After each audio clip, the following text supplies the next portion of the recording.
s'en allaient vers Emmaüs. Deux hommes s'en allaient vers Emmaüs. Et tout en marchant, ils parlaient de Jésus, celui que l'on venait de crucifier. Celui que l'on venait de crucifier.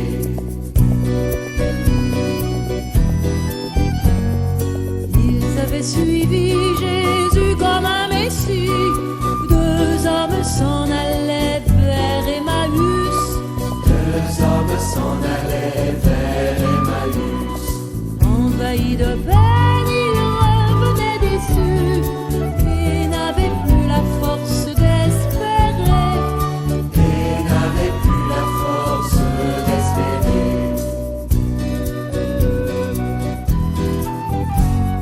Juste avant la nuit, quelqu'un les a rejoints. Deux hommes s'en allaient vers Emmaüs. Deux hommes s'en allaient vers Emmaüs. Ils ont raconté l'histoire de Jésus et lui s'est étonné de leur chagrin. Et lui s'est étonné de leur chagrin. Cela s'est passé comme il était écrit.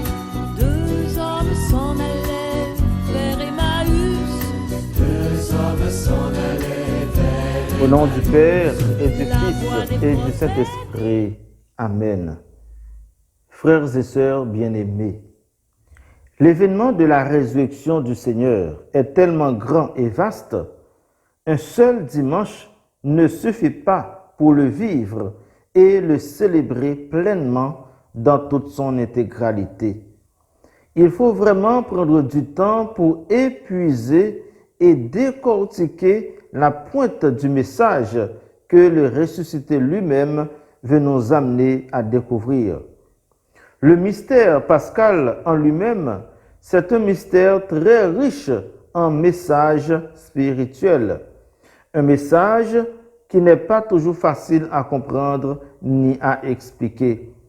Ce message, pour le comprendre dans son sens plénier, il faut absolument une intervention divine.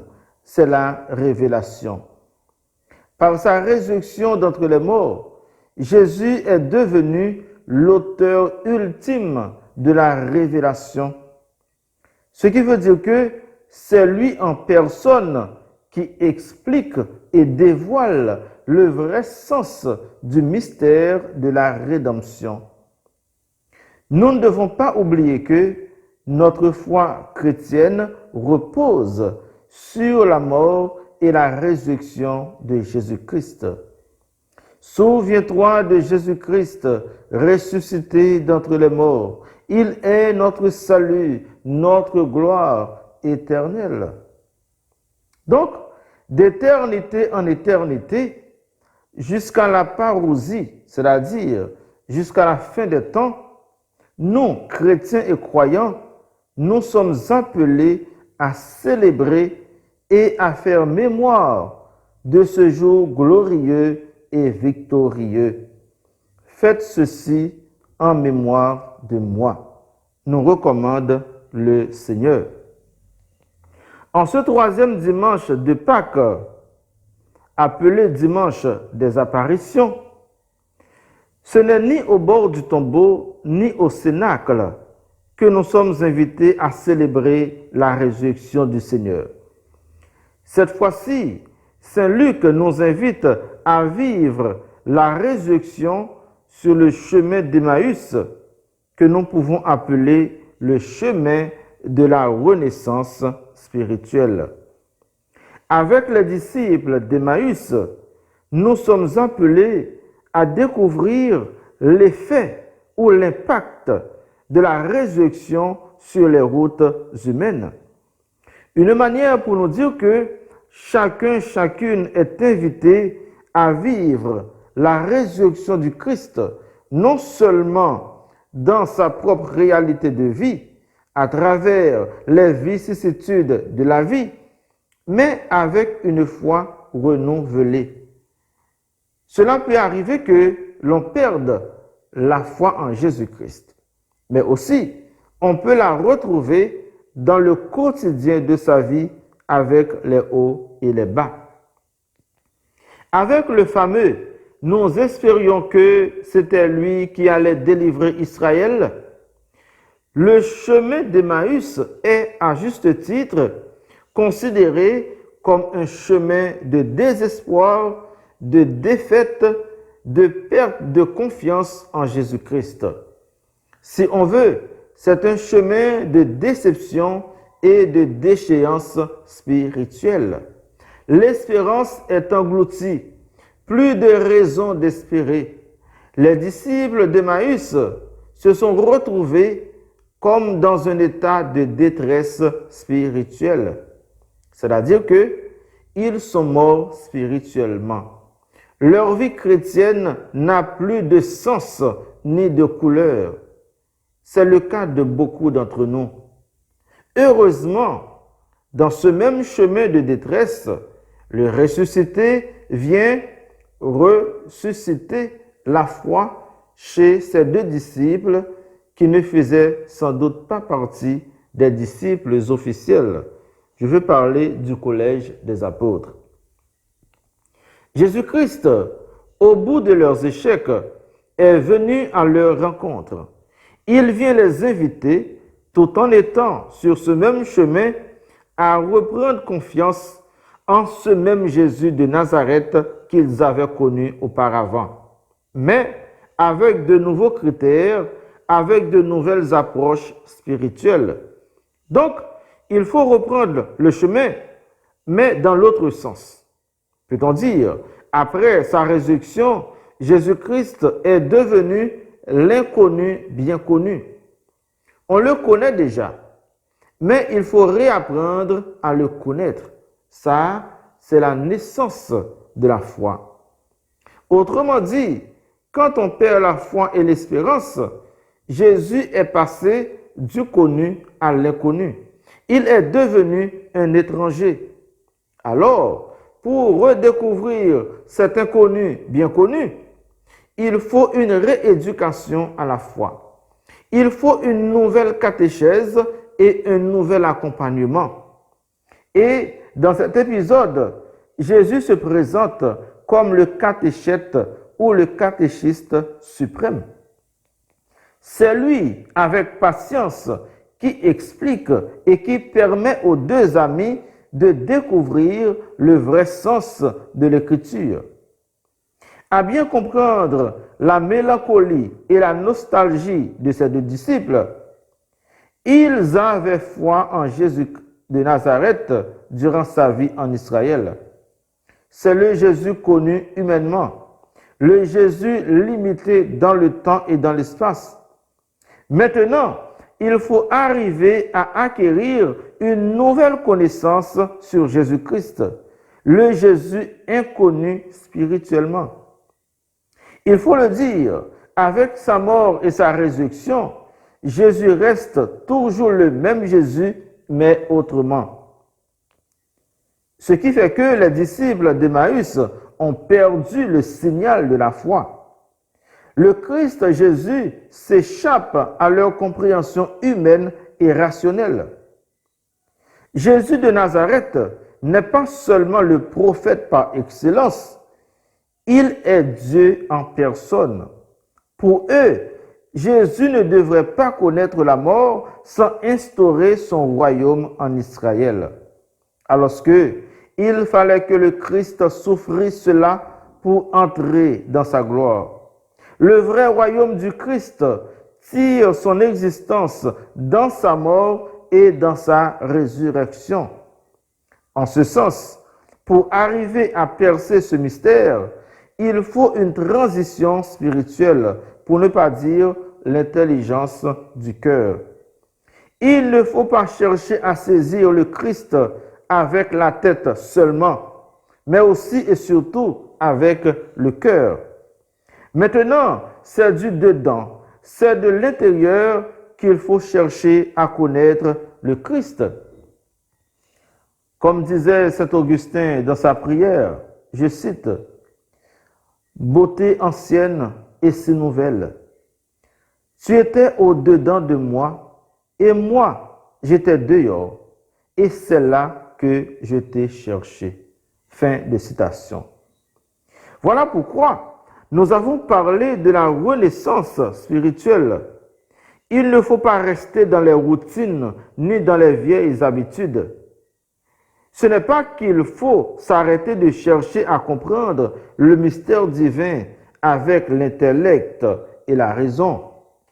La raison et l'intelligence humaine sont aussi importantes dans cette recherche de vérité. La seule chose, la raison doit se laisser transfigurer par la foi, dans le sens que tout doit être subordonné à Dieu.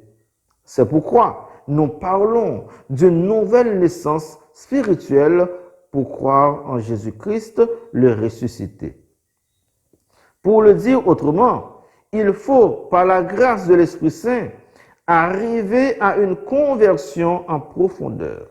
Il faut une conversion de nos sens, une conversion au niveau de nos coutumes, de nos pratiques traditionnelles et de nos approches philosophiques et même religieuses.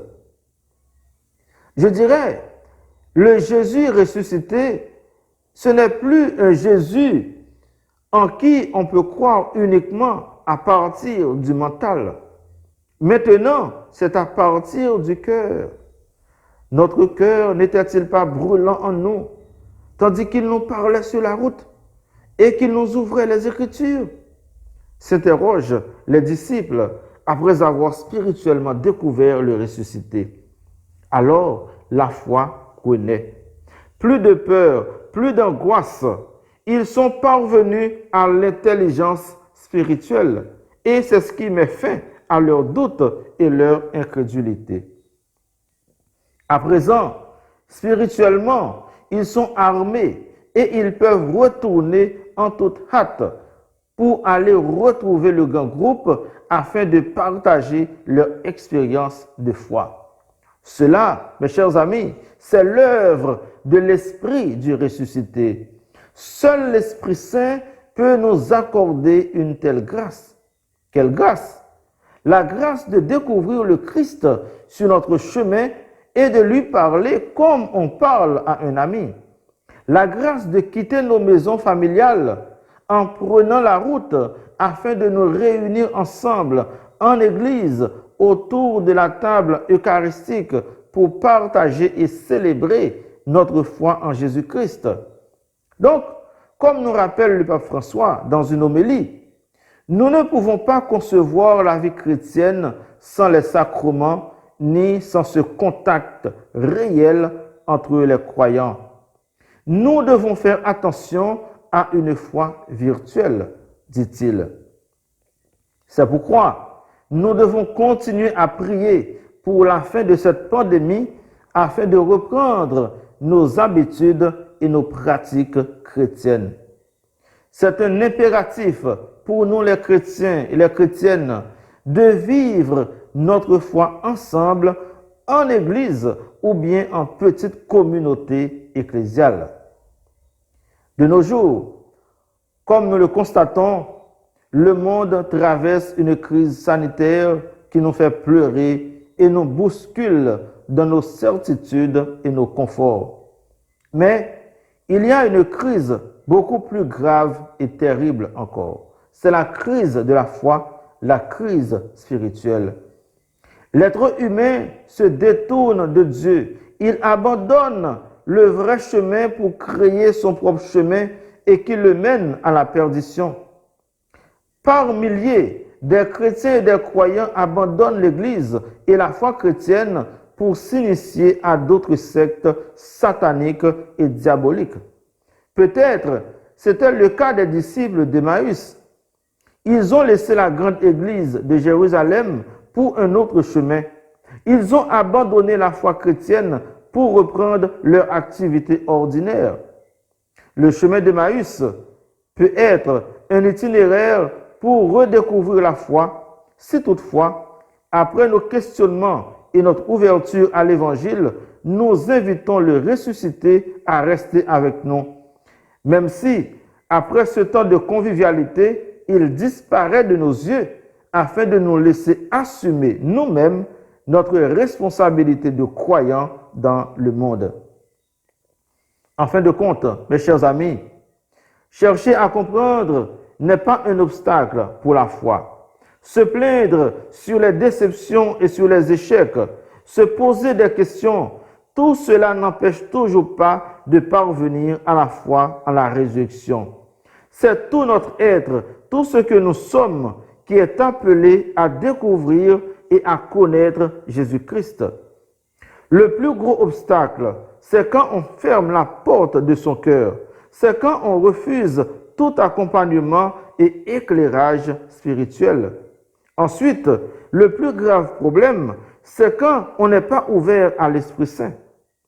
Quand il viendra, lui, l'Esprit de vérité, il vous conduira dans la vérité tout entière. L'Esprit Saint nous croise toujours sur nos chemins de vie. Alors, frères et sœurs bien-aimés, mettons-nous à l'école de l'Esprit Saint et de la Vierge Marie afin de parvenir à la connaissance parfaite du vrai Dieu, celui qui a ressuscité Jésus-Christ parmi les morts. Au nom du Père et du Fils et du Saint-Esprit. Amen.